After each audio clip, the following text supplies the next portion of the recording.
Okay, all right. Dare, when you look at all of what has been said now, where do you think we need to focus? Because some people are saying that there is absolutely no clear focus on the part of the government. What would you expect the government to do? Because the criticism is enormous, it's big, it's everywhere of the government. But some people at the same time are saying, don't blame the government for everything.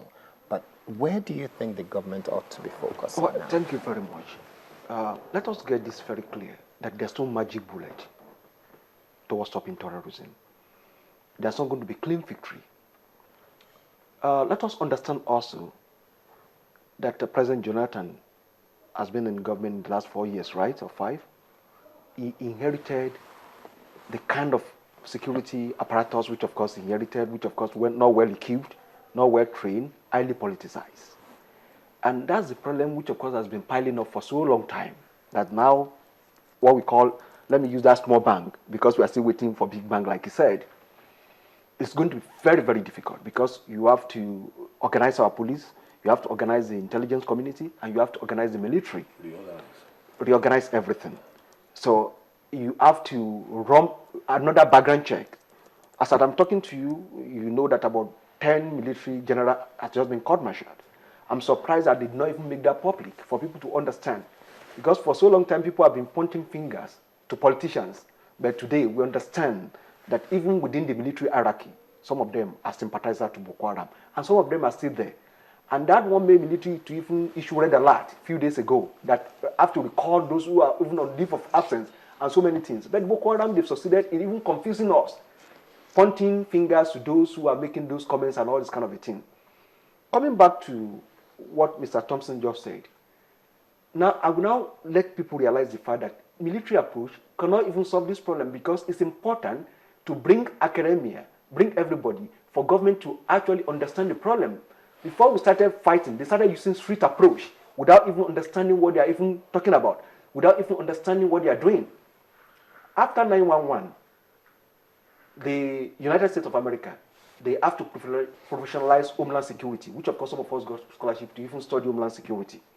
So today they are able to train a lot of people outside military, which of course understand what terrorism is all about. And today there are scholarship fund grant for universities for them to even study. And that's the reason you see Global Terrorism Index, which of course ranked Nigeria as at 2013 December as number 7 most terrorized country in the world.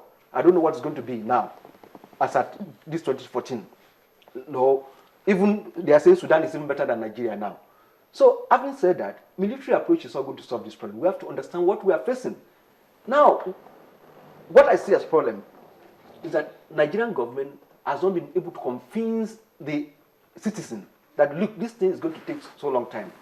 We got a chief of army staff, chief of service, Alex Badi, who came and said, within 6 months, we are going to resolve this issue. And since that time, you've seen that they've consistently bombing and bombing and bombing. It's important that we have to carry the entire citizen along. The bombing of Mall in Abuja, it should not just happen that way. After the successful bombing of Westgate Mall in Kenya by Al-Shabaab, there was a signal to most of these our police. Okay, so that lasted for a few months. Any country that lacks culture of preparedness is very, very difficult to tackle terrorism. But let me also differ a little with Mr. Thompson. It's going to be very, very difficult for President to declare war, because there's no battlefield for this kind of war. It was easy for President Bush to declare war because they went to Iraq and they went to Afghanistan. Now we are dealing with this thing domestically at this point in time. Now, FBI since 1909, they have been dealing with the issue of terrorism. The first approach they always use is diplomatic, or they call it political. And that's the reason you cannot even rule out negotiation or dialogue out of this issue. Like I said earlier, how most of these terrorists end, because when you are dealing with the religious motivated terrorism, they are the most difficult people to deal with. Whether they are hiding under religious, or whether they are hiding under left wing or whatsoever. So, but they are hiding under religion at this point in time, and they are the most very, very difficult to negotiate to deal with. So, at this point in time, you have to use all the 5 options available, starting from diplomatic tools, intelligence, which of course we have to enhance our intelligence capability. How come they've entered Abuja 3 times and nobody get that intelligence? How much are you spending on intelligence? How much all the money we spend on camera? How come it's not working?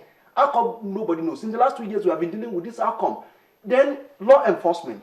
Today, we've taken everything. We focus so much on military without even empowering police. Because people don't know that police are not really empowered to even tackle this issue. And it's a domestic issue, which of course they should even be the one leading with SSS. Now, we've shifted all attention to military approach. We have to contain them. It's going to be very difficult to work that way. Then, economic sanction, which of course we talk about. Up to today, we have not been able to discover how this are being funded.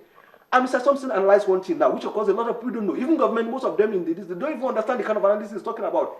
ISIS in Iraq is the most weightiest terrorist organization on the planet now, taking over from Al-Qaeda. And with the GTI report, Boko Haram is trailing Al-Shabaab. It tells you that after Al-Shabaab, Boko Haram is the weightiest in Africa now. Where are they getting their funding from? Up to today, nobody has been able to come out with that statistic. Now, propaganda, that's what the terrorists normally use. And government also, what the government was supposed to be doing is that, okay, this is what we've done.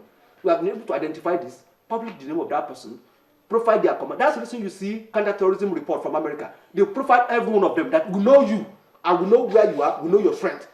Anytime they kill this one, they say we've killed one of their commanders. All what we hear our paper today is that we kill one of their commanders. What's the name of that commander?